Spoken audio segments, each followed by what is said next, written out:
Welcome back. We have done it. We're here. The final mock draft of the 2023 draft cycle 4.0. Very excited to put this one out on the published date of this video. We are going to be 6 days away from the 2023 NBA draft, and I'm counting down the seconds. For the final time, this is not what I think is going to happen. This is not intel based. This is simply an injection of my own analysis into it. It's a way for me to talk about certain prospects and certain teams and kind of what I would do if I were in their position. Also, final apologies, still no film on Azar Thompson, Bilal Coulibaly, or Ryan Rupert, so I've gone with specific team film on them. Without further ado, last one of the cycle, last one for a while, Mock Draft 4.0. Kicking us off at number 1, the easiest pick I'll make in this video, French phenom Victor Wembanyama. He's the greatest draft prospect we've ever seen, and we're getting closer and closer to this pick becoming a reality. He'll soon be the epicenter of San Antonio sports, and rightfully so, as a 7'5" shot blocker with immense potential on the offensive end, not only as a rim runner but as a perimeter threat too. I love his fit with the current core, most of which I think are going to thrive off ball. I thought about doing another mock draft with trades, but last time it absolutely broke people's brains. I had drawn up a Keldon Johnson to Orlando for pick number 11 and an unprotected 2024 Magic first, though, and it netted San Antonio Cason Wallace. I obviously didn't go through with it, but I'm curious about people's thoughts on that framework to land the Spurs another lottery pick.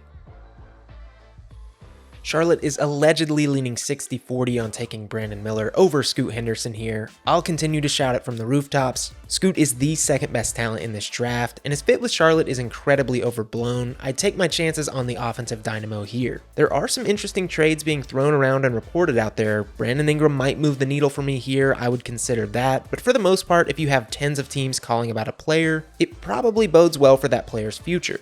Do yourself a favor, Charlotte, draft Scoot Henderson.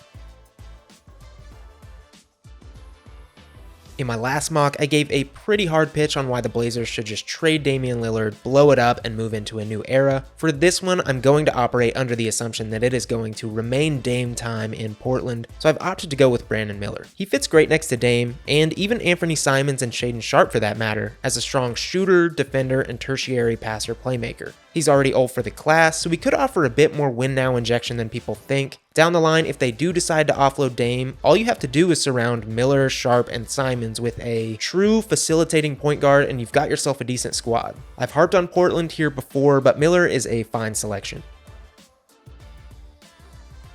Similar thing here at number 4. In the past, I've scolded Houston for even entertaining the idea of bringing back James Harden in the middle of a rebuild. But for the purposes of this video, I'm going to assume that he is indeed signing with the Rockets after the draft, which has been widely reported, making the point guard options here null and void. If the team no longer has use for Amen Thompson as the lead guard, I think grabbing the off-ball, more defensive-minded wing version of him and his brother Azar is a great option. As an athletic tandem with Jalen Green, I think he would be really fun, and he'd also cover some of the weaker parts of Green's game with perimeter defense and connective passing. I think his shooting will come around to a decent workable percentage down the line, making him a seamless plug-and-play guy here for the foreseeable future.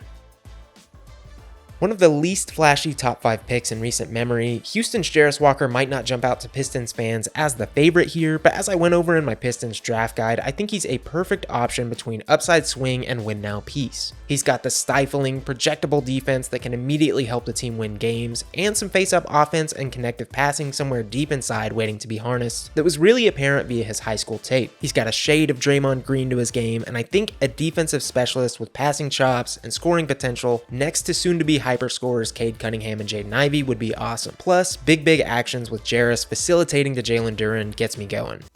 Little bit of a drop here for overtime elite guard Amen Thompson, which could be realistic if teams like Portland and Houston feel set at point guard with current or future options. Orlando doesn't totally need a point guard with a solid option in Markelle Fultz, but Amen at 6 is simply too much upside to pass on. He fits Orlando's lengthy archetype well, will immediately be one of the most athletic players in the league, and is, for my money, the best passer in this class. He won't offer immediate spacing for the Magic, if ever, but a trio of Thompson, Paolo Banchero, and Franz Wagner could be absolutely dominant down the line with the right surrounding pieces. All three would likely be interchangeable as ball handlers, creators, and facilitators. That could be a true three-headed monster. Honestly, it might not be at number 6, but it wouldn't surprise me if Orlando found a way to make this happen on draft night. I have drafted front court players for the Pacers in all 3 of my previous mocks, and while I do think that's ultimately what Indiana chooses to address, I've decided to shake things up this time and take Villanova wing Cam Whitmore 7th overall as the ultimate upside swing. Indiana has phenomenal pieces that I am a huge fan of in Tyrese Halliburton and Benedict Mathurin, but I really think they're going to need to hit on one more major piece to become a dominant force in the Eastern Conference, so I'm fine swinging for the fences in the 2023 NBA Draft. If everything pans out right, Whitmore could be an uber-athletic 3-level scorer, and his biggest weakness, passing, playmaking, and facilitating, feels covered by one of the best in the league in those areas with Tyrese Halliburton. At number 8, I've drafted Arkansas guard Anthony Black to the Wizards. He'd be my best player available here, and I think he fills a positional need at lead guard that Washington desperately needs. The Wizards recently landed former Thunder executive Will Dawkins as their general manager, and he's coming from a situation where they heavily valued length, passing playmaking, and quick processing. And with AB being a giddy adjacent player, I think this actually has a high likelihood of happening if the stars align correctly. He'd be a fun facilitator and defender next to Bradley Beal should they choose to keep him, and could be a great foundational piece for Washington to kickstart a rebuild with later. 9th overall, I have Utah selecting Kentucky guard Cason Wallace. Again, he would be my best player available here, and I love his fit with the Jazz as a defensive-minded facilitator who's going to be a fine scorer down the line in true Drew Holiday fashion. He could play on or off ball in the backcourt next to Jordan Clarkson, would be a good passer next to Lauri Markkanen and Walker Kessler, and sooner than not would make the team better overall with stifling perimeter defense. And on top of all of that, I believe in Cason's spot-up shooting, which should be a threat next to all of those pieces. He's a high-character, hard worker, and I think he'd be the perfect young prospect for Utah to add to the core. Second straight mock drafting UCF forward Taylor Hendricks to the Mavericks, but I think his fit makes too much sense here, and I think this will end up being his exact range too. The Mavericks need defense, shooting, and rebounding, all of which Hendricks offers and then some. He's a lengthy, close to 40% shooter with some of the best rim protection in the class, and he packs a traditional style punch, scoring around the rim and rebounding the ball too. If the Mavericks opt to keep the pick and Hendricks is on the board, it is a no-brainer. Here we are again, Grady Dick 11th overall to the Orlando Magic. He would do wonders for this team in terms of spacing, being one of the better shooting prospects I've ever scouted. His fit next to Banchero, Wagner, and in this case Amen Thompson would be immaculate, and his length at 6'8" fits right into what they're trying to build. I'm just not sure I see him being on the board here. I think that Indiana is going to seriously consider him at 7. I think Utah and Dallas both look at 9 and 10 respectively. The chances of him making it by 10 teams just seems really unlikely to me. And if that's the case, I wouldn't be surprised to see Orlando try and trade out of this spot for some other assets.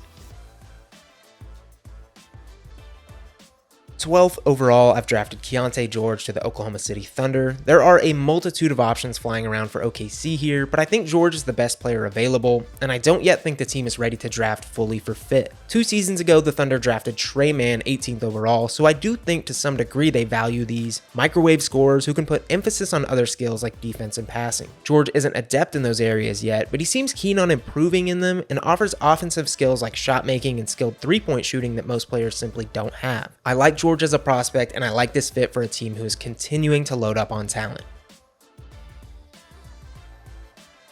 At number 13, the Raptors could be in the market for a point guard. I've drafted Kobe Bufkin, who I'm not confident is going to exhibit starting lead quality guards early on, but could blossom into a really versatile player down the line. He's a phenomenal at-rim finisher, is going to be quality on the defensive end at 6'5", and has enough kick on the glass and passing the ball to warrant being near this range. He could be a solid replacement for Fred VanVleet, and he offers a decent amount in the ways of off-ball stuff too. So the Raptors could continue to let Pascal Siakam cook and continue to give Scotty Barnes plenty of on-ball developmental reps. There have been reports in recent days that New Orleans could be looking to trade up and grab Scoot Henderson. I'm a bit conflicted on it because while I do think Scoot is a premier talent that no one, save for San Antonio, should pass on, I actually do think New Orleans' core, health permitting, is going to be really good very soon. So with that aside, I'm drafting Bryce Sensabaugh here 14th overall. He's going to be an offensive savant. I see no future where he's not scoring at least 15 points per game in his prime. And while he's a potential liability defensively, I do think NOLA has ways to cover that up with pieces like Herb Jones, Jose Alvarado, and a few others. I think Sensabaugh would be a nice infusion of scoring to a team that's going to be looking to win a lot of games next season, and I like this range for him. Alright, our first pick post-lottery, we're sending a guy I legitimately think could end up a top 10 talent in this draft to Atlanta, Tariq Whitehead. He had a shaky season due to a foot injury with Duke, but Whitehead still shot 43% from 3. He's an athletic specimen at 6'7" when he's healthy. I think he'll offer secondary creation, good defense, and really could blossom back into the top prospect we saw in high school. It's a little bit of an upside swing here for Atlanta, who I think roster-wise is in a bit of a pickle, but even if he hits his low-end outcome, he's a good two-way perimeter wing next to Trae Young. At number 9, the Jazz got a guy I think is a really safe pick. Not that he necessarily has the low ceiling people seem to think, but I think it's just a safe selection regardless. Here at number 16, we've gone with potentially the highest upside swing and biggest project in this draft, Bilal Coulibaly. At 18 years old, Coulibaly has been monumental towards the Mets' 92 playoffs run, using his athleticism, stingy defense, and some secondary creation and passing ability. And all of those things project him to be a strong NBA player down the line. There's a legitimate chance he goes in the lottery, and I can see it with his upside at 6'6" with a 7'3" wingspan.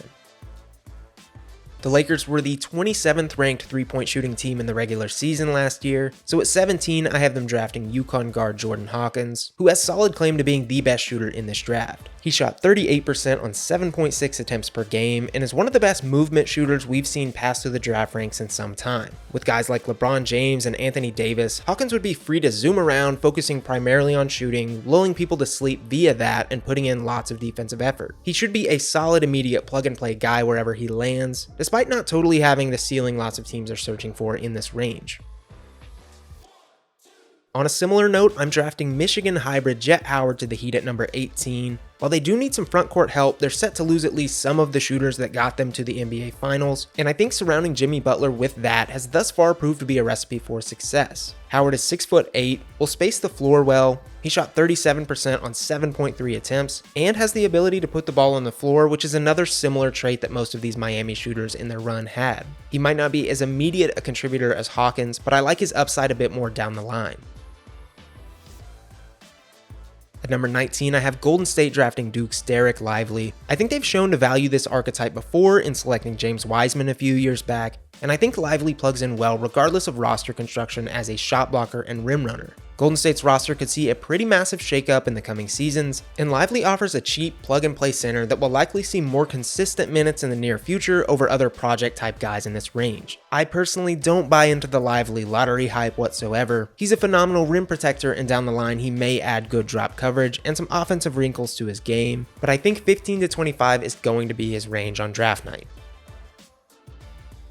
20th overall, I have the Rockets selecting Jalen Hood-Schifino. I do not anticipate him falling this far, honestly. I think if the cookie crumbles a different way in the lottery, the Jazz take him at 16, he'll be in play for the Raptors at 13, and mocks have slowly dropped hints that he could be a top 10 pick. But it is just the way this one went, with only a few of the above teams truly needing point guards. If the Rockets don't grab a lead guard 4th overall and do end up landing James Harden, I love Hood-Schifino as a potential point guard of the future for them to tutor behind Harden. He's long at 6'6", cares on defense, is snappy in the pick and roll, and offers legit 3-level scoring down the line, and I think he'd be a really solid add next to Jalen Green in the backcourt.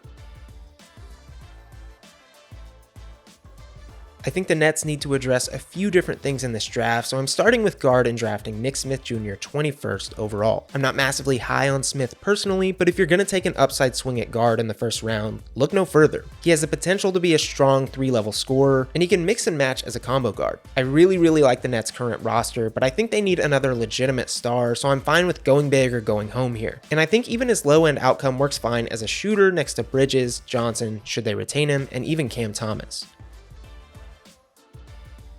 The second thing I'm addressing for Brooklyn is frontcourt depth, and I think Leonard Miller's production in the G League speaks for itself. 18 points, 11 rebounds per game. He's a funky forward hybrid, but I think he does provide some immediate assistance with his rebounding, high effort defense, and dunker spot points. And I like his hybrid fit next to the traditional Claxton in the frontcourt. Again, he's kind of another upside swing, but if he can really hone those guard skills, work on his live dribble game, and find a consistent outside shot, he could be a legitimate force in the NBA down the line. Again, we are operating under the assumption Portland is going full send on a win now roster next season, so I think Iowa's Chris Murray makes a lot of sense at number 23. We've seen the extended cut version of Chris and his brother Keegan last season, who actually was impactful even in the playoffs as a rookie, using length, solid defense, and lights out three-point shooting. And I think Chris is going to see a similar, albeit less impactful role in the NBA. If the Blazers are looking to contend next year, Murray offers plenty of things that they're going to need. At number 24, I've drafted Ryan Rupert of the New Zealand Breakers to the Sacramento Kings. In short, I love the offensive firepower in their backcourt right now. De'Aaron Fox is a superstar. I like Herter and Monk as guys that can knock down shots. I'm drafting Rupert to be another long-armed, potential superstar stopper who can hound players with stingy defense and hopefully develop as a fine offensive player down the line. Davion Mitchell was phenomenal for Sacktown last season as a defensive-minded guard. With Rupert, he'd have a running mate who adds even more with a 7'3" wingspan.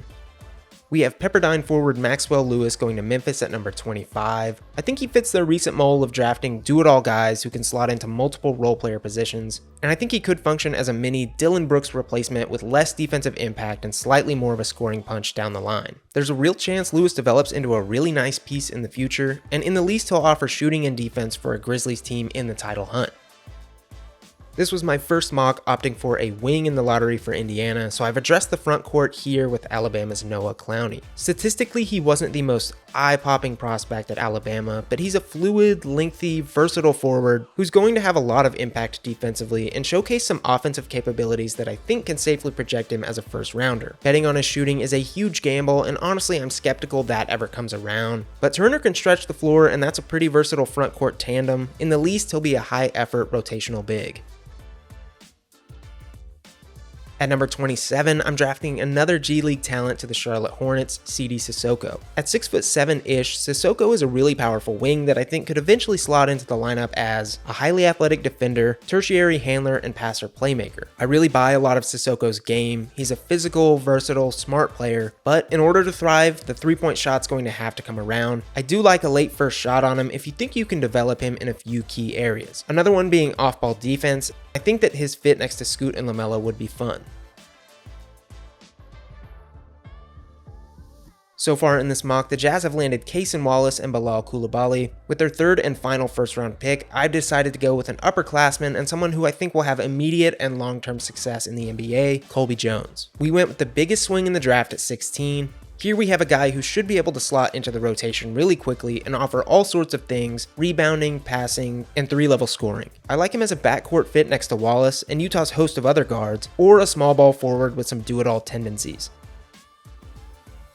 Here we are again. For the second straight mock, I've drafted polarizing South Carolina forward Gigi Jackson to the Indiana Pacers. I really love this fit. I think in the absolute least, Gigi is going to be a talented offensive piece who can shoot wide open shots and get you a few buckets. His biggest holes, passing, playmaking, and defense are pretty well covered by Hallie, Matherin, and more, and his high-end upside as a 6'9" jumbo creator on this roster would be unreal. I do think this ends up being Jackson's range. A team with plenty of patience is likely going to have to draft the still 18-year-old, but it could pay massive dividends, and with this being the Pacers' third pick, I like the shot. I've racked my brain trying to find a way to get Brandon Podziemski drafted earlier because I really think he's better than the 30th best player in this draft, but I had a hard time finding a team that truly needed his specificity higher, so I've drafted him to the Clippers in our final pick of this video. Even if the Clippers happen to bring back Russell Westbrook or land one of the multiple available guys out there, they're still going to need help at that position. I don't think Pod slots in as some starting point guard immediately, but he's a fine prospect who will at least add solid shooting next to the win now roster, and he's a pretty intriguing future lead guard at 6'5" with savvy scoring, smart defense, and elite positional rebounding. That is it for this video. Let me know what you disagreed with, what you liked, who you draft where, who you draft for your team. I'm hoping, emphasis on hoping, to have a big board up prior to the 2023 NBA draft. I can't promise it. We will see. I'm going to do everything in my power to get one up before then. Probably not going to be a 60-man. Will likely be 30 to 40. I despise big boards. I'm going to talk about that in the video if it ever sees the light of day, but we'll keep you all posted on that. Regardless, I will have a lot of stuff up post-draft, so continue to follow along. Drop a like, drop a follow if you haven't. Those things go a long way towards my motivation in continuing to pour hours into this channel and into these videos. So I appreciate all of that fun stuff. And yeah, that's it. Hopefully this is not the last video you get from me prior to the draft. If it is, see you on the other side. If you want to follow along with my live takes on Twitter, @ZParkOK, I'll probably be tweeting through it, so you can follow me there. All right. I think that's it.